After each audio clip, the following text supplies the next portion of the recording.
Bismillahirrahmanirrahim. So today we are going to learn about 3-bit flash ADC using op-amps. जो last lesson था हमारा उसमें हमने सीखा था कि हम अगर डिजिटल डाटा है तो उसको हम एनालॉग डाटा में किस तरह से कन्वर्ट कर सकते हैं। उसके लिए हमने ऑब्वियसली op-amps ही यूज़ किए थे, लेकिन साथ में हमने देखा था कि हम R2R लैडर नेटवर्क को यूज़ करते हुए डिजिटल डाटा को एनालॉग डाटा में किस तरह से कन्वर्ट किया जाता है। इस लेसन में हम ये सीखेंगे कि हमारे पास अगर एनालॉग डाटा है तो हम उसको डिजिटल डाटा में किस तरह से कन्वर्ट कर सकते हैं।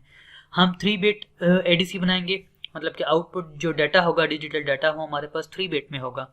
तो उसके लिए हमारे पास सर्किट क्या है वो हम सर्किट देखेंगे और सर्किट को हम डिटेल में डिस्कस करेंगे कि उस सर्किट को किस तरह से बना है और वो किस तरह से काम कर रहा है और आउटपुट हमारे पास किस तरह से जनरेट हो रही है। तो चलिए इसको स्टार्ट करते हैं। तो ये देखें आप, ये 3-बिट एडीसी है हमारे पास। तो इस सर्किट में हमारे पास एनालॉग डाटा होगा और एनालॉग डाटा को हम फाइनली डिजिटल डाटा में कन्वर्ट करेंगे। तो ये सारा प्रोसेस हो किस तरह से रहा है वो हमने सीखना है। इस सर्किट पूरे को हमने सीखना है कि ये किस तरह से डिजिटल डाटा में आउटपुट को कन्वर्ट कर रहा है। तो पूरे सर्किट को डिस्कस करने से पहले इस सर्किट को हम थोड़ा सा पार्ट्स में डिवाइड कर लेते हैं। तो अगर आप इस सर्किट को थोड़ा सा गौर से देखें तो आपको ये पता लगेगा कि इसका जो सर्किट का सबसे पहला पार्ट है वो ये है कि आपका सर्किट जो है ये रेजिस्टिव नेटवर्क, इसमें एक रेजिस्टिव नेटवर्क शामिल है। तो एक तो ये आपके पास ये रेजिस्टर नेटवर्क आ गया। उसके बाद आपके पास जो दूसरा पार्ट है सर्किट का वो आपके पास ओप एम्प्स है और ओप एम्प्स को यहाँ पे हमने एज अ कंपैरेटर यूज किया हुआ है, ठीक है। तो और जो फाइनली आपका थर्ड जो पार्ट है इसका वो है प्रायोरिटी इनकोडर। तो हम इकट्ठा इस पूरे सर्किट को सीखने से पहले हम ये सीखेंगे कि हमारे पास ये रेजिस्टिव नेटवर्क और ये प्रायोरिटी इनकोडर और ये कंपैरेटर, जब हम इन तीनों चीज़ों के बारे में सीख लेंगे तो फिर हम इसको डिटेल से ड्रॉ करेंगे आउटपुट के, हमारे पास आउटपुट किस तरह से यहाँ पे जनरेट हुई है। तो सबसे पहले हम ये देखें कि आपके पास ये जो रेजिस्टिव नेटवर्क है ये एज अ वोल्टेज डिवाइडर काम कर रहा है कि आपके पास हर पॉइंट पे वोल्टेज डिवाइड हो रही है, इस पॉइंट पे, इस पॉइंट पे, इस पॉइंट पे, इस पॉइंट पे, और इसी तरह हर पॉइंट पे वोल्टेज डिवाइड हो रही है। तो सबसे पहले हम ये सीखेंगे कि वोल्टेज डिवाइडर नेटवर्क क्या होता है। तो चलिए इसको सबसे पहले वोल्टेज डिवाइडर नेटवर्क सीख लेते हैं। तो ये आपके पास एक सिंपल वोल्टेज डिवाइडर नेटवर्क का सर्किट है। तो इसमें आप देखेंगे आपके पास दो रेजिस्टर्स हैं और ये जो रेजिस्टर R2 है, इस R2 रेजिस्टर के अक्रॉस मैं अपनी आउटपुट वोल्टेज फाइंड आउट करना चाहता हूँ। और ये मेरे पास रेजिस्टर R1 है और ये इनपुट वोल्टेज है 10 वोल्ट और ये मेरे पास आउटपुट वोल्टेज है। अगर मैं आउटपुट वोल्टेज फाइंड आउट करना चाहता हूँ इस R2 के अक्रॉस, तो ये वोल्टेज डिवाइडर नेटवर्क बन रहा है। तो ये आपके पास R2 ये वाली रेजिस्टेंस डिवाइडेड बाय दोनों रेजिस्टेंस R1 प्लस R2, इन दोनों को ऐड कर लेंगे और इसको आपके पास जो इनपुट वोल्टेज है उसके साथ मल्टीप्लाई कर देंगे। तो आपके पास जो आउटपुट वोल्टेज है वो इस रेजिस्टर के क्रॉस आ जाएगा। तो ये देखें आपके पास अगर 10 वोल्ट है तो वो, क्योंकि ये 10K और 10K रेजिस्टेंस है दोनों, तो ये आपके पास 5 वोल्ट आउटपुट पे जनरेट हो गए। तो सिमिलरली ये सारा का सारा आपके पास वोल्टेज डिवाइडर नेटवर्क है, हर पॉइंट पे ये वोल्टेज डिवाइड हो रहा है। तो ये आपके पास इस तरह से वोल्टेज बन रहा है। तो हमने वोल्टेज डिवाइडर नेटवर्क को डिस्कस कर लिया। अब हमारे पास जो दूसरी इंपॉर्टेंट चीज़ है इस सर्किट की वो इसका कंपैरेटर का सर्किट है। तो ये आपके पास देखें कि यहाँ पे 8 कंपैरेटर्स हैं, मतलब कि 8 ओप एम्प्स यूज हुए हैं और 8 op amps as a comparator use कर रहे हैं। Op amp as a comparator का क्या मतलब है कि आपके पास ओप एम्प की दो इनपुट्स हैं, एक इन्वर्टिंग इनपुट और एक नॉन इन्वर्टिंग इनपुट। इन दोनों इनपुट पे हम जो वोल्टेज देंगे वो दोनों वोल्टेज आपस में कंपेयर होंगे और कंपेयर होकर आपके पास आउटपुट या तो 0 आएगा या तो 1 आएगा। अब वो किस तरह से आएगा कि आपके पास जो आपका नॉन इन्वर्टिंग टर्मिनल है वो एज अ इनपुट वोल्टेज हमने लिया हुआ है और जो आपका इन्वर्टिंग टर्मिनल है, मतलब कि जो नेगेटिव टर्मिनल है, उसको हमने एज अ रेफरेंस वोल्टेज लिया हुआ है। तो कंडीशंस क्या है इसकी कि अगर आपके पास इनपुट वोल्टेज जो है वो आपका V रेफरेंस से बढ़ जाएगा तो आपके पास आउटपुट वोल्टेज पॉजिटिव VCC, मतलब कि पॉजिटिव लॉजिक, मतलब कि आपके पास आउटपुट 1 आएगा। इसी तरह अगर आपका V इन जो है इनपुट वोल्टेज जो है वो अगर आपका V रेफरेंस से कम हो जाता है तो आपका आउटपुट माइनस VCC, मतलब कि 0 लॉजिक आपके पास आएगी। तो हमने वोल्टेज डिवाइडर नेटवर्क और फिर कंपैरेटर भी डिस्कस कर लिया। इसके बाद जो फाइनल आपके पास है वो प्रायोरिटी इनकोडर है। अगर हम प्रायोरिटी इनकोडर भी सीख लें तो तो उसके बाद हम इजीली इस सर्किट की आउटपुट वोल्टेज जो है वो डिजिटल डाटा वो हम ड्रॉ कर सकते हैं। तो हम सबसे पहले इस प्रायोरिटी इनकोडर को सीख लेते हैं कि प्रायोरिटी इनकोडर यहाँ पे क्यों लगा हुआ है और इसका काम क्या है और ये किस तरह से काम करता है। तो ये देखें, आपके पास ये प्रायोरिटी इनकोडर का ट्रुथ टेबल है। इस ट्रुथ टेबल से मैं आपको समझाने की थोड़ी सी कोशिश करूंगा कि ये प्रायोरिटी इनकोडर किस तरह से काम करता है। जैसा कि इसके नाम से जाहिर है कि ये प्रायोरिटी इनकोडर है, मतलब कि इसमें प्रायोरिटी इन्वॉल्व है। तो हमारे पास अगर 8 इनपुट्स हैं 0 से लेकर 7, मीन्स कि हमारे पास टोटल नंबर ऑफ इनपुट्स 8 हैं और उसको हमने 3 आउटपुट्स में चेंज करना है। किस तरह से कि आपके पास 2 की पावर 3, मतलब कि अगर आपके पास 8 इनपुट्स होंगी तो आपके पास जो आउटपुट होंगी वो 3 होंगी। तो ये एज अ प्रायोरिटी इनकोडर कैसे काम कर रहा है, तो हम इसको सॉल्व करके थोड़ा सा समझने की कोशिश करेंगे। जो आपके पास ये D0 है, अगर मैं सपोज कर लूँ कि जो D0 है इसकी लोएस्ट प्रायोरिटी है और इसी तरह आगे जाते हुए आपके पास जो D7 है इसकी हाईएस्ट प्रायोरिटी है। तो अगर आप इस केस में अगर आपके पास जो D0 है इसकी लोएस्ट प्रायोरिटी है और इस तरह D7 जो इसकी हाईएस्ट प्रायोरिटी है, तो उस वक्त ये प्रायोरिटी इनकोडर कैसे काम करेगा कि सपोज अगर आपके पास सब की सब इनपुट्स जो हैं वो 0 हैं, D1 से D7 सब इनपुट्स 0 हैं सिवाय आपके पास D0 जो है वो 1 है।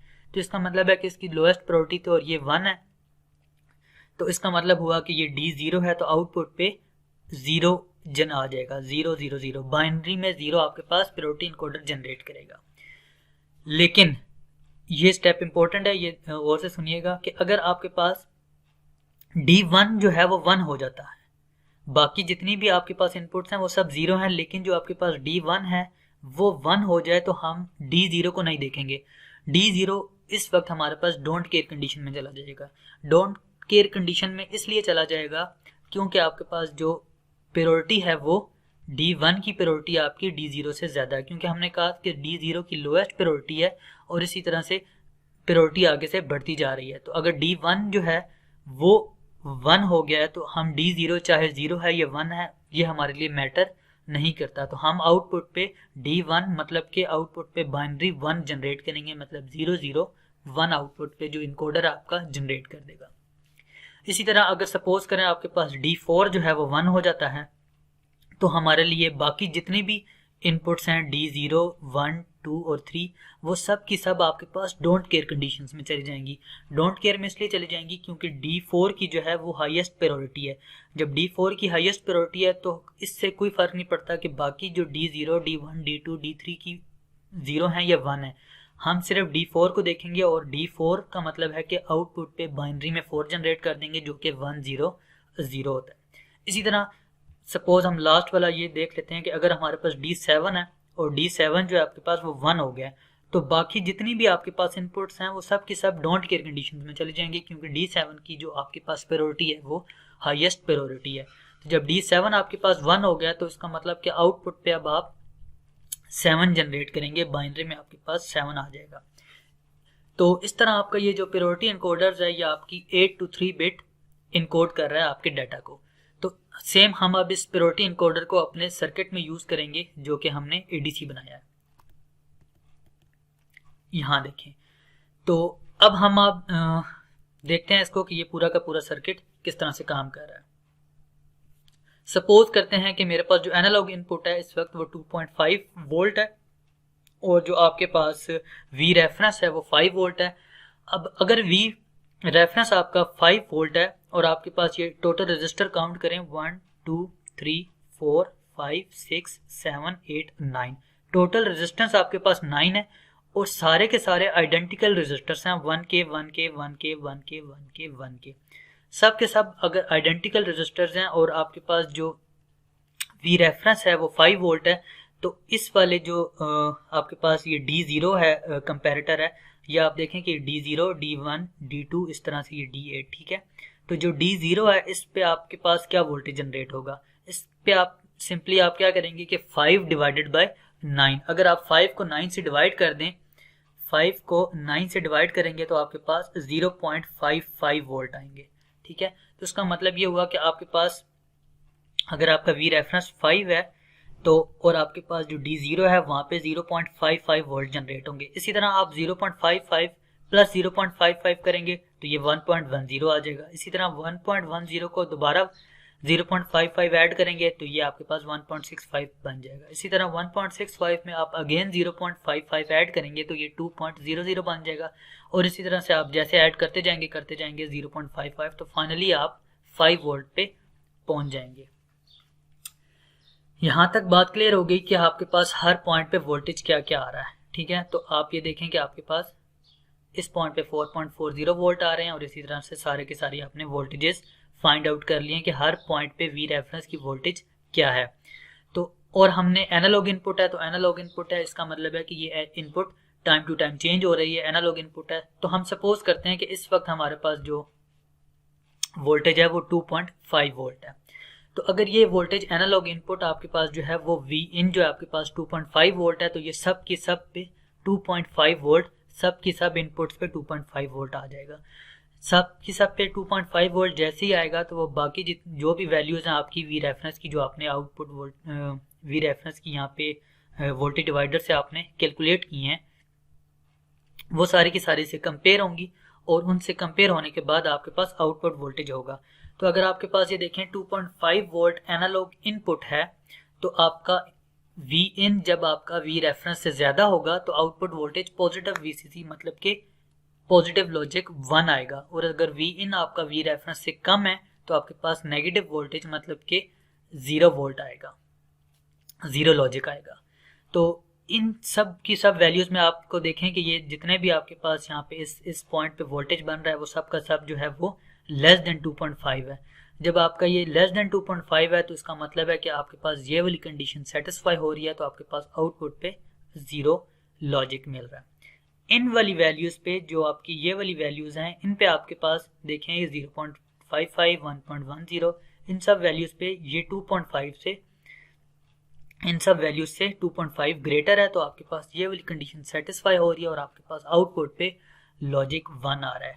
यहाँ तक हमारे पास जब सर्किट हमने ड्रॉ कर लिया, आउटपुट यहाँ तक ले आए, तो अब हमारे पास टोटल कितनी यहाँ पे आप देखें इनपुट्स हैं 0 1 2 3 4 5 6 7 8 टोटल आपके पास 8 इनपुट्स हैं और आपने आउटपुट बनाना कितना है एडीसी 3 बिट एडीसी बनाना है। तो अब आपको यहाँ पे थोड़ा सा क्लियर हुआ होगा कि हम यहाँ पे प्रायोरिटी एनकोडर क्यों यूज कर रहे हैं।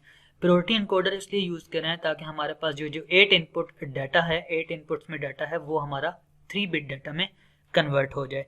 तो सपोज अगर हमने यही वाला सिनेरियो रखा हुआ है 2.5 वाला, तो आपके पास देखें कि ये आउटपुट वोल्टेज आपके पास ड्रॉ हुई है 0 0 0 0 और 1 1 1 1। तो इस केस में प्रायोरिटी एनकोडर को क्या करना चाहिए, ये हमारे पास D0 है, ये D1 है, ये D2 है और ये D3, D4, D5, D6, D7। D0 की प्रायोरिटी सबसे लोएस्ट है और D7 की प्रायोरिटी सबसे हाईएस्ट है। इस केस में हमारे पास ये भी 1 है, ये भी 1 है, ये भी 1 है और ये भी 1 है, बाकी सब तो जीरोज हैं। 0 1 2 3 जो D3 है वो भी 1 है, तो इसका मतलब जो D3 है उसकी जो प्रायोरिटी है वो हाईएस्ट है as compare to D2, D1 और D0। तो इस वजह से हम ये वाली कंडीशंस जो हैं ये तीन हमारे पास ये डोंट केयर कंडीशंस हैं और हम आउटपुट पे D3 जनरेट करेंगे, मतलब कि आउटपुट पे बाइनरी में 3 आएगा जो कि आपका ये देखें 0 1 1। अगर आपके पास 0 0 0 0 1 1 1 आएगा तो इसका मतलब D3 आपके पास 1 है।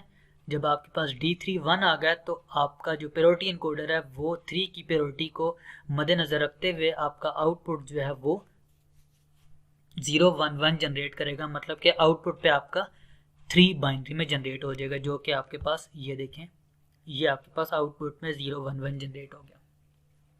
तो अभी आपने देखा कि हमने रेजिस्टिव नेटवर्क्स, कंपैरेटर्स और प्रायोरिटी एनकोडर्स को यूज़ करते हुए हमने अपना डाटा जो है वो एनालॉग से डिजिटल डाटा में कन्वर्ट कर लिया। इसी तरह से आप कोई भी बिट का एडीसी बना सकते हैं, वो 16 बिट हो सकता है, 8 बिट हो सकता है। तो अब जो टिप्स हैं थोड़ी सी आपको वो ये हैं कि आपके पास जो कंपैरेटर्स हैं, देखें अगर ये 8 कंपैरेटर्स हैं तो आपके पास जो रेजिस्टर्स होंगे वो हमेशा कंपैरेटर्स से एक ज़्यादा होंगे। अगर ये 8 कंपैरेटर्स हैं तो रेजिस्टर मस्ट बी 9, 1 2 3 4 5 6 7 8 9। तो इस तरह अगर आपने 3 बिट एडीसी बनाना है तो उसके लिए आपके पास 8 कंपैरेटर्स यूज होंगे, और 8 कंपैरेटर यूज होने का मतलब है कि आपके पास 9 रजिस्टर यूज होंगे। तो इस तरह से आप कोई भी analogue to digital data convert कर सकते हैं।